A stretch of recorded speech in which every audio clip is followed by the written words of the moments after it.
Hi viewers, ఎలా ఉన్నారు? బాగున్నారా? అందరు బాగుండాలని కోరుకుంటూ ప్రేమలో డేవిల్ నచ్చితే లైక్ చేయండి, కామెంట్ చేయండి, సబ్స్క్రైబ్ చేయండి ప్లీజ్.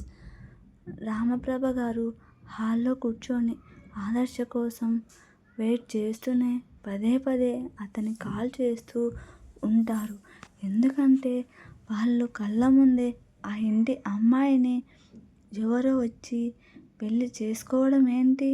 చెల్లెలంటే ప్రాణం ఉన్న ఆదర్శ్ సైలెంట్గా ఉండడం ఏంటి? ఏదైనా అడిగితే అతను సమాధానం చెప్పకుండా బయటికి వెళ్ళిపోవడం ఏంటి? అవన్నీ కూడా ఆలోచిస్తూ దక్షని తీసుకొని వస్తానని వెళ్ళాడు. ఇంతవరకు రాలేదు.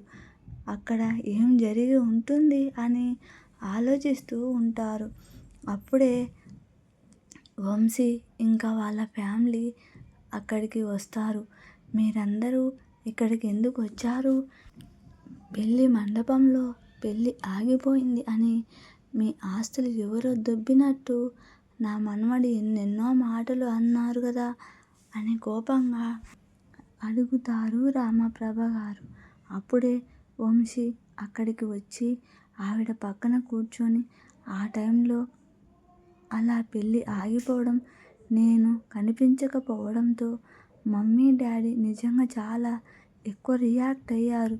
ప్లీజ్ వాళ్ళని క్షమించి దక్ష ఎక్కడుందో చెప్పండి అమ్మమ్మ అని అడుగుతాడు వంశీ. ఎక్కడుందో తెలియదు, కానీ వాడు ఎవడో మా ఇంటి అమ్మాయిని పెళ్లి చేసుకొని తీసుకొని వెళ్ళిపోయాడు. ఆదర్శ్ దక్షని తీసుకొని రావడానికి వెళ్ళాడు. నా మనవరాలు జీవితం ఏమైపోతుందో ఏంటో నాకే అర్థం కావడం లేదు అని బాధగా అంటారు రామప్రభ గారు. ఆవిడ చెయ్యి పట్టుకొని, మీరు బాధపడకండి అమ్మమ్మ, నాకు దక్ష అంటే చాలా చాలా ఇష్టం. నేను తనని ప్రేమించాను, పెళ్ళి చేసుకోవాలి అనుకున్నాను. ఒకవేళ తన నిజంగా ఇంటికి వస్తేనే నేను తనని పెళ్ళి చేసుకుంటాను. కానీ మన దక్షని అలా పెళ్ళి చేసుకొని ఇక్కడ నుంచి తీసుకొని వెళ్ళిపోయినోడు గురించి నాకు తెలియాలి. వాడు ఇన్ఫర్మేషన్ కావాలి. అప్పుడే కదా నేను వాడి పూర్తిగా ఓడించి డిస్టర్బ్ చేస్తాను అని కోపంగా అన్నాడు వంశీ. వాడిని ఎవ్వరు కూడా ఓడించలేరు వంశీ, ఎవరు కూడా అని వినిపించిన వాయిస్కి అందరూ కూడా ట్రాన్స్ దగ్గర ఉన్న ఆదర్శ్ వైపు చూస్తారు.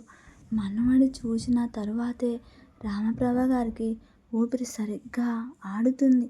అతని మాట విని వంశీ వెంటనే అక్కడి నుంచి లేచి ఆదర్శ దగ్గరికి వెళ్ళి, నువ్వు ఎందుకు అలా అనుకుంటున్నావు బావా? నేను నా పవర్ మొత్తం పెట్టినా సరే వాడిని స్మాష్ చేస్తాను. వాడి నుంచి మన దక్షని ఎలాగైనా ఎక్కడికి తీసుకొని వస్తాను అని అంటాడు వంశీ. నీకేమనిపిస్తుంది? నా దగ్గర పవర్ లేదా? లేక నువ్వు నాకన్నా ఎక్కువ బలవంతుడివిగా? ఇంపాక్ట్ వాడి గురించి నీకు అస్సలు తెలియదు రైట్? నేను చెప్తున్నాను కదా, వాడిని ఓడించడం ఎవరి వల్ల కాదు. వాడు normal business man or rowdy కాదు. వాడు శివాన్స్ రాయ్ సింఘానియా. బెంగళూరులో అందరికన్నా కూడా ఖతర్నాక్ మనిషి. ఒక బెంగళూరు మాత్రమే కాదు, ఈ ఇండియా మొత్తం వాడు ఇషారా మీద నడుస్తుంది. ఇండియాని వాడు కబ్జా చేసి ఉంచాడు. నీకు తెలియదు వాడు ఎలాంటి మనిషి. వాడి నుంచి గెలవడం అంత ఈజీ అయితే నేను నా చెల్లిని వాడి నుంచి తీసుకొని వచ్చేవాడిని కదా అని అంటూనే సోఫాలో కూర్చొని తల వెనక్కి వాలుతాడు ఆదర్శ్ రాయ్ సింఘానియా. వాడిలో స్పెషల్ క్వాలిటీ ఏంటంటే వాడి కనుసైగతోనే ఈ బెంగళూరు మొత్తం స్మాష్ చేసేస్తాడు. ఇప్పుడు ఇప్పుడు మనం దక్షని వాడి నుంచి అస్సలు బయటకు తీసుకొని రాలేం. నేనే కాదు, ఎవ్వరు కూడా దక్షని వాడి నుంచి కాపాడలేరు అని అంటాడు ఆదర్శ్. అతని మాటలు విని వంశీ ఏదో ఆలోచిస్తూ, వాడు అంత ఖతర్నాక్ అయితే నేను కూడా ఏంటో వాడికి చూపిస్తాను. నా దక్ష అని నా నుంచి దూరం చేసినందుకు నేను వాడిని ఏం చేస్తాను చూడు అని వాళ్ళ మమ్మీ డాడీని తీసుకొని అక్కడ నుంచి వెళ్ళిపోతాడు వంశీ. శివకి తెలియకుండానే అనన్య రూమ్లోకి చాలాసేపు ఉండిపోతాడు. అతనే సెల్లు అయిన సౌండ్కి ఒక్కసారి టైం చూసుకొని ఆ రూమ్ నుంచి బయటకు వచ్చి తన రూమ్ లోపలికి వెళ్తున్న శివ అడుగులు అక్కడే ఆగిపోతాయి. లోపల నందు అండ్ దక్ష ఇద్దరు కూడా మాట్లాడుకుంటూ నవ్వుతూ ఉంటారు. ప్యాలెస్కి వచ్చాక ఫస్ట్ టైం దక్ష ఫేస్ మీద నువ్వు చూస్తున్న శివ అలాగే చూస్తూ ఉండిపోతాడు. ఎందుకంటే ఆయన స్మైల్ చేస్తున్నప్పుడు ఎన్నో ఉంటుంది కాబట్టి. అప్పుడే నందు దక్ష వైపు చూసి, నిజంగయ్యా నీ పేరు నీ పర్సనాలిటీ కరెక్ట్గా మ్యాచ్ అయ్యింది. You are like a diamond and also beautiful. నీ ఫేస్ అందం నీ నవ్వు వల్ల ఇంకా ఇంకా పెరిగిపోయింది. సో ఇలాగే నవ్వుతూ ఉండు, స్మైల్ చేస్తూ మైండ్ చాలా రిలాక్స్గా ఉంటుంది అని దక్ష వైపు చూసి ఐ వింక్ చేస్తాడు నందు. అతను చాలా కామెడీగా ఫిల్మీ స్టైల్లో ఆ మాటలు అన్నీ అనడం వల్ల ఆ మాటలు విని గట్టిగా నవ్వుతుంది దక్ష. వాళ్ళిద్దరిని అంత కంఫర్టబుల్గా కూర్చొని మాట్లాడడం చూస్తున్న శివ ఐబ్రోస్ రైస్ అయ్యి గుర్రుగా దక్ష వైపు చూస్తూ, నేను దగ్గరగా వస్తే నా నుంచి భయపడి పారిపోతూ ఉంటుంది. ఇంతవరకు కనీసం నా దగ్గర చిన్న స్మైల్ కూడా చేయలేదు. ఇప్పుడేమో ఈ నందన్ వెధవతో ఎంతలాగా నవ్వుతుంది. ఏదో వీళ్ళిద్దరికీ వందల సంవత్సరాల నుండి పరిచయం ఉన్నట్టే ఎలా ఫ్రీగా మాట్లాడుతోంది. ఇది కూడా ఇంత క్యూట్గా వాడి మాటలకి నవ్వుతోంది అని అనుకుంటూనే గట్టిగా పిడికిలి బిగిస్తాడు శివ. డోర్ దగ్గర అతను ఉన్నాడు అని ఏమాత్రం ఐడియా లేని వాళ్ళిద్దరూ హ్యాపీగా నవ్వుకుంటూ మాట్లాడుకుంటూ ఉంటారు. శివ మాత్రం ఇద్దరి వైపు గుర్రుగా చూస్తూ ఉంటాడు. దక్ష అండ్ నందన్ ఇద్దరు మాట్లాడుకుంటూ హ్యాపీగా నవ్వుతూ ఉంటారు. వాళ్ళిద్దరి వైపే కోపంగా చూస్తూ ఉంటాడు శివ. అప్పుడే నందన్ చూపులు డోర్ దగ్గర నిలబడి వాళ్ళ వైపే చూస్తున్న శివ వైపుకి వెళ్ళడంతో అతని ఫేస్ మీద కనిపిస్తున్న ఎక్స్ప్రెషన్స్కి నందు ఫేస్ మీదకి స్మైల్ వచ్చి చేరుతుంది. హే శివ, అక్కడే బయట ఎందుకు నిలబడి ఉన్నావు? లోపలికి రా. డోంట్ వరీ, ఇది నీ రూమ్. లే, సిగ్గుపడకు. నువ్వు కూడా లోపలికి వచ్చి మాతో జాయిన్ అవ్వచ్చు. యూ నో వాట్, దక్ష నాతో చాలా కంఫర్టబుల్గా ఫీల్ అవుతుంది. సో నైస్ కదా. ఇక నుంచి నాకు ఎప్పుడు ఇక్కడికి రావాలనిపిస్తే అప్పుడు దక్షతో మాట్లాడడానికి వచ్చేస్తూ ఉంటాను. మేమిద్దరం కలిసి హ్యాపీగా మాట్లాడుకోవచ్చు, ఎంజాయ్ కూడా చేయొచ్చు. ఎందుకంటే నాతో మాట్లాడడానికి నీ దగ్గర వెళ్ళకు టైంకు లేదు. అందుకే ఈ రోజు నుంచి నేను దక్షని నా ఫ్రెండ్ లిస్టులో యాడ్ చేసుకున్నా. ఇక నుంచి మేమిద్దరం ఫ్రెండ్స్ అండ్ బెస్ట్ ఫ్రెండ్స్ కదా దక్ష అని అడుగుతాడు నందన్. అతని మాటలు దక్ష ఏ ఆన్సర్ ఇవ్వదు. ఆమె ఓన్లీ శివ వైపే చూస్తూ ఉంటుంది. అది కూడా చాలా ఇన్నోసెంట్ అండ్ భయంగానే అతని వైపు చూస్తూ బెడ్షీట్ గట్టిగా పట్టుకొని ఉంటుంది. ఎందుకంటే ఆమెకి శివాని చూస్తేనే చాలా భయంగా ఉంటుంది. అండ్ ఆమె ఫేస్లో భయం నందన్కి చాలా క్లియర్గా అర్థమవుతుంది కూడా. నందన్ ఏదో అని టైంకి హాస్పిటల్ నుంచి కాల్ వచ్చింది. అక్కడ ఏదో ఎమర్జెన్సీ ఉందంటే, సో ఇప్పుడు నువ్వు ఇక్కడ నుంచి ఆఫ్టర్ ఆల్ నీ హాస్పిటల్ నా వైఫ్ కన్నా ఎక్కువ ఇంపార్టెంట్ కదా అని అంటున్నప్పుడు నా వైఫ్ అనే మాట మీద చాలా గట్టిగా జోరు పెడుతూ ఉంటాడు శివ.